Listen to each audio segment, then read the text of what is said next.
What's up, guys? I posted a video last week showing the sort of intro to Maggie Renfroe's country showcase set that I made. I ran all the tracks and stuff for that show, and I had a couple friends ask me how I made it, what software I used, that kind of stuff.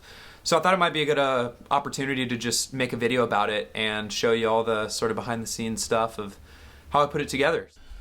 So when Maggie first sent me all of the stems for the show from her producer, there was this one little vocal riff that she sings in the intro to the song, and it sounds like this.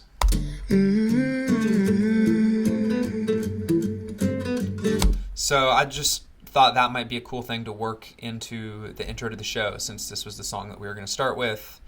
And so I pulled that one little bit and put it into Logic, and this is what it ended up sounding like. Whoops. I'll solo that real quick.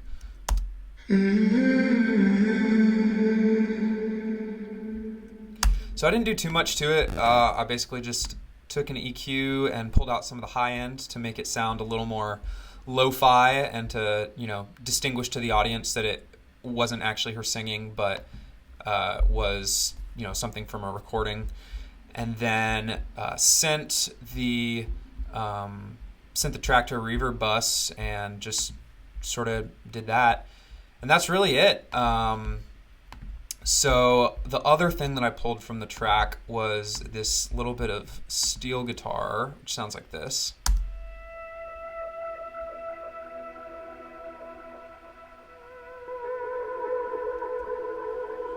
So I thought that was a good way to just add a little ambience. And then I also duplicated that same track and reversed it, and sounds like this.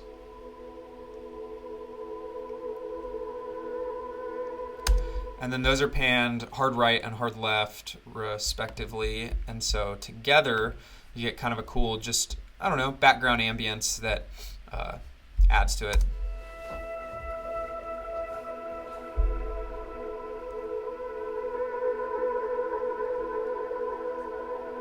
So I made that, and then I just doubled it to make it last for the whole intro, which ended up being about 30 seconds.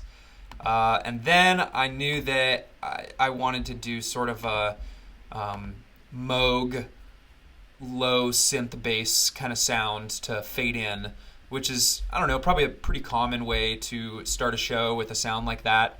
But I just thought that would, add some good, add a good build and some excitement to the beginning of the show. So that ended up sounding like this.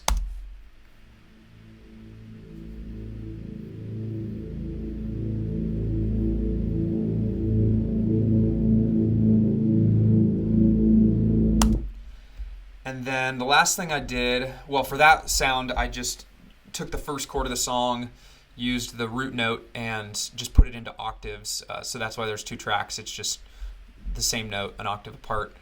And then the last sound I used was this more of like an arpeggiated Juno sound, almost like a Stranger Things kind of vibe. And I faded in halfway through to just add a little more motion to the song, because I felt like it was kind of boring to just have the same bass synth for the whole thing. So added this last little bit here.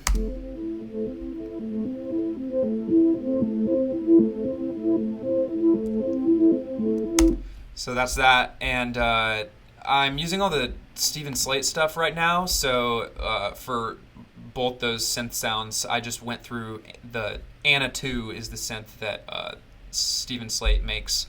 And so I used that software synth for both those sounds, and then kind of just put reverb for the most part on all that.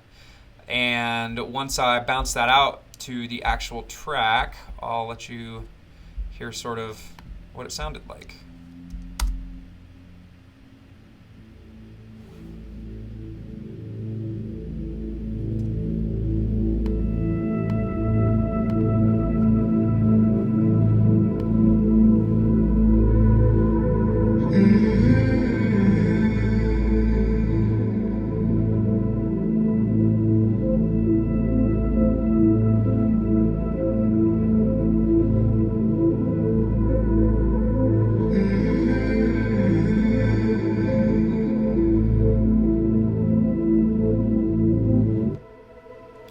and then that's where the band comes in right there.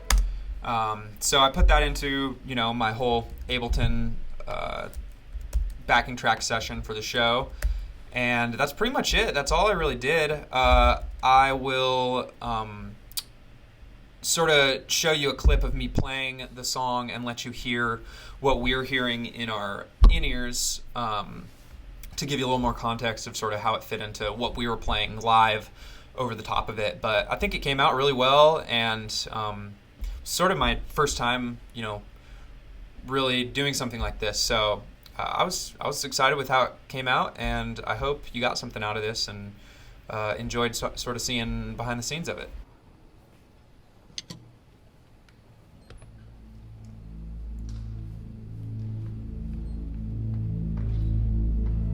Click. No click. No click.